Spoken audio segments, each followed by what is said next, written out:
Before we continue into part 6, I want to recap some of the information we've gone over so far. I've pretty much explained the events in chronological order from about fall of 2013 to about June of 2014. If I go over certain events more than once, it's because it adds context to the bigger picture.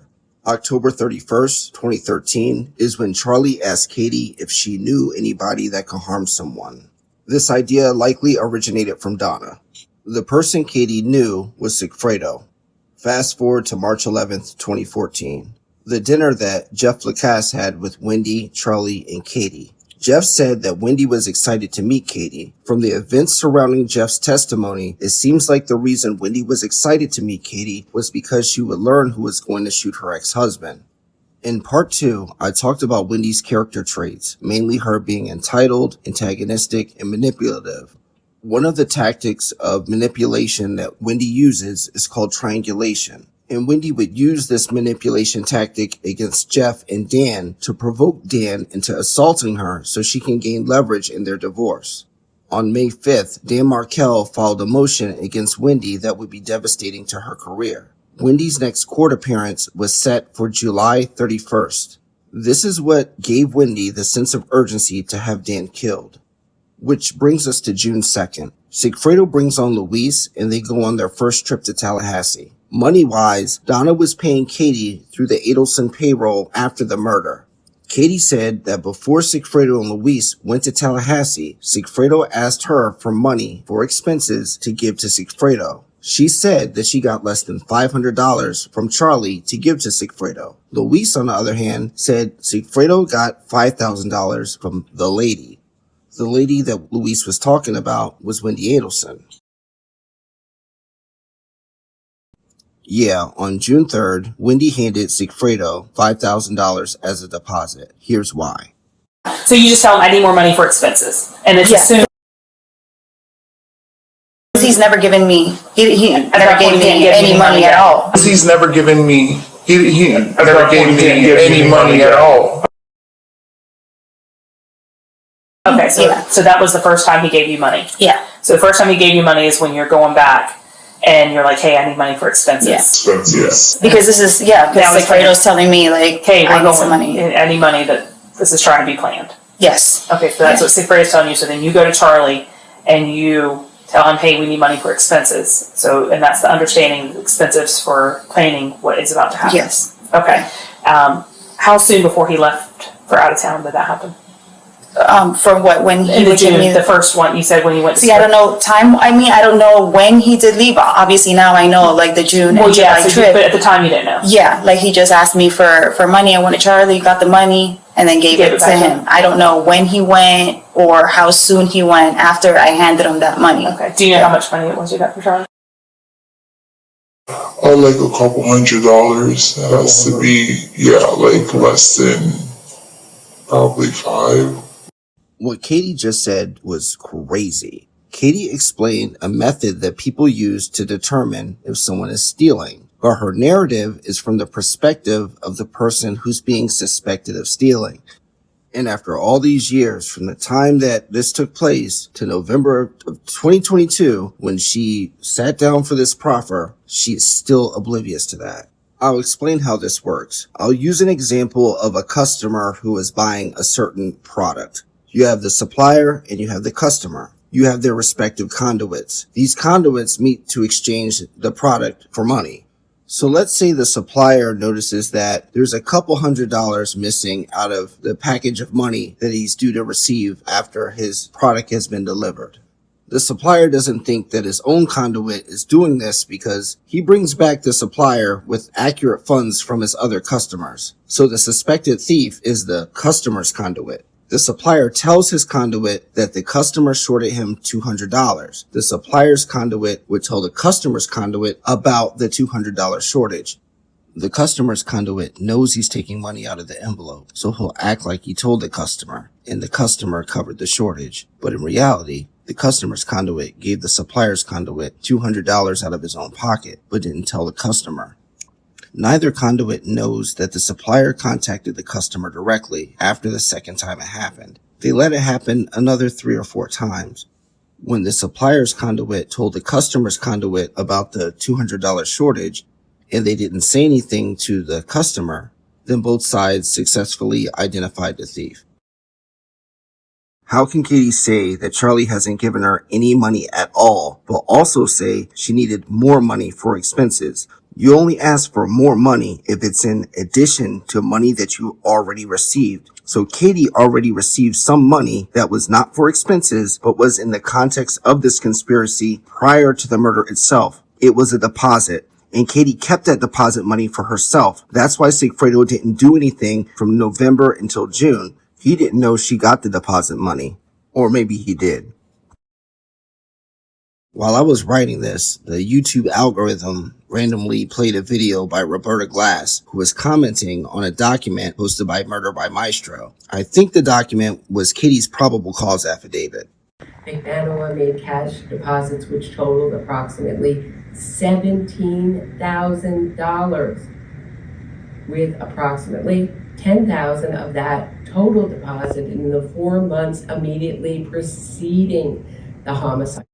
You heard what Miss Roberta said. July 2013 to July of 2014, $17,000 Katie deposited into her bank account. Of that $17,000, $10,000 was deposited 4 months immediately prior to the murder. The murder was in July, so June, May, April, March. That dinner was in March. This is how I think the events surrounding the March dinner actually went. About a month before the dinner, Wendi finds Katie's Facebook page. From Katie's page, she finds Sigfredo's page. Sigfredo's page is public and also has his number on his profile. She calls him from her burner phone. He realizes who is calling and calls her back on his burner phone. Wendi tells him that Charlie has given Katie money intended for him since he received the envelope. It was the deposit that lets him know that they're serious about having Dan Markel killed. He said he hasn't gotten any money. Sigfredo knows how Katie is, but he just can't go on Wendi's word. Sigfredo tells Wendi to get Charlie to introduce Wendi to Katie. At some point, go out to dinner, and while Sigfredo is watching from across the street or the parking lot, Wendi hands Katie some money so he can witness her accepting the money from Wendi. While Wendi had dinner with Jeff, Charlie, and Katie, Sigfredo watched from a short distance as Wendi handed Katie an envelope with money in it. This is also the point where Wendi and Katie exchanged contact information. Wendi gives Katie her burner number, Katie gives Wendi her regular number, and Wendi probably established the terms of communication as far as only communicating with each other through WhatsApp. In one of the earlier parts of this series, I said it's important that Wendi get Katie's contact information directly from Katie. It's because it makes Katie think that she's closer to the money tree and not under any suspicion. Once Sigfredo sees the exchange between Wendi and Katie, he goes home. Katie goes home after the dinner, and she says nothing about the money that Wendi handed her. Sigfredo doesn't confront Katie because it's easier to just silently work directly with Wendi and let Katie believe that she's getting away with something for the time being. The downside to that, though, is the money that Wendi gave Katie has to be accounted for as if Sigfredo received it. Back to June 2nd. On June 2nd, Sigfredo asked Katie for money for expenses. Unbeknownst to Katie, Wendi told Charlie ahead of time that if Katie asked for expense money, give her exactly $1,000. If she asked for more, do not give her more. Charlie gives Katie the $1,000, of which Katie plucks the signature staple and keeps a little more than half, then gives the rest to Sigfredo. Sigfredo knew he was supposed to get $1,000, further proving Katie's thieving ways. Sigfredo still doesn't confront her and just asks for a ride to the rental car place. On the ride to the rental place, Katie uses the money she just stole from Sigfredo to pay her car insurance. She did call Geico on the way to the rental place. Now let's go over the call report for June 2nd. This is our communication map. Up until June 2nd, each person has a line connecting them to another person that they have directly contacted. Luis and Katie didn't contact each other, but they have each other's contact info, and Luis has spoken to Katie through Sigfredo's phone. These are the people I think were using burner phones and or WhatsApp. Charlie had WhatsApp, Katie had WhatsApp, Sigfredo was using a burner. Wendi was also using WhatsApp, but it was on a burner smartphone. Now, for June 2nd, I'm going to go over the calls that are between 8:30 p.m. and 11:30 p.m. I'm going to figure out what's going on over that 3-hour period from the call report. Okay, let's pick up where we left off, where Katie pockets Sigfredo's money and calls Geico. On the way to the car rental place, Katie calls Geico at 8:25 p.m. She uses the money that she stole from Sigfredo to pay her car insurance. A few minutes later, they get to the rental place. While Sigfredo is inside of the rental place, he uses his burner to call Wendi on her burner. She asks how much money Katie gave him, to which he said 400 something. It's barely enough for the rental and gas. Wendi says, "Don't worry, I got money for you as soon as you get to Tallahassee." At 8:57 p.m., Charlie calls Katie and they speak for 1 minute. Charlie probably called to see if Sigfredo was on the way to Tallahassee. At this point, Katie was outside of the car rental place waiting for Sigfredo to get done, and she had to hang up once she saw him come outside. Sigfredo hangs up with Wendi when he's done getting the rental. Charlie messages Katie on WhatsApp asking if the $1,000 was sufficient. This is probably when Katie got concerned. At 9:17, Katie calls Charlie back and they speak for about 25 minutes as she drives back home from the rental place. Katie's trying to see if there's any suspicion about her pocketing Sigfredo's money. He tells her no, but only because Wendi told him to lie. Katie is not convinced. At 9:31, Wendi texts Harvey to let him know everything is set in motion. Harvey doesn't respond, so either Wendi told Harvey to not respond or Harvey already knew that Wendi would send a certain confirmation message.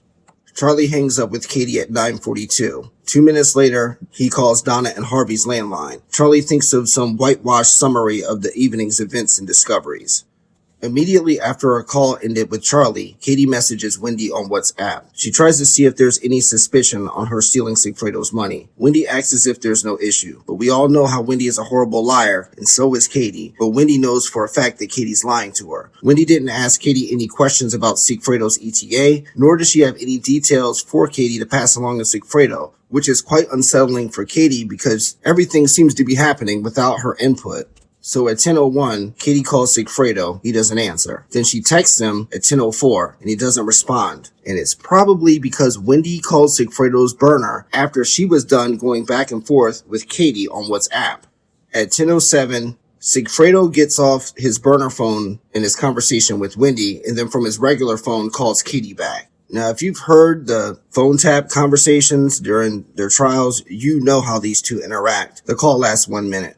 At 10:16, Harvey calls Charlie. They talk for 5 minutes. Charlie was probably giving Harvey the full details of what's going on that he didn't want to share with Donna on the line. Around 10:21, Charlie messages Wendi on WhatsApp and he makes sure they're on the same page about Katie, but also the amount of info they want to tell one or both of their parents. They decide to tell Harvey about Katie stealing. At 10:27, Charlie calls Harvey and Harvey now knows that Katie was stealing Sigfredo's money. At 10:30, Katie texts Sigfredo. At 10:41, Katie calls Charlie. This call doesn't end until 11:05. At 10:57, Sigfredo calls Katie, but she's still on the phone with Charlie, and she doesn't pick up. At this moment, if Katie is choosing Charlie over Sigfredo, then Charlie is telling her something important. Sigfredo texts Katie at 11:04, right before she hangs up with Charlie.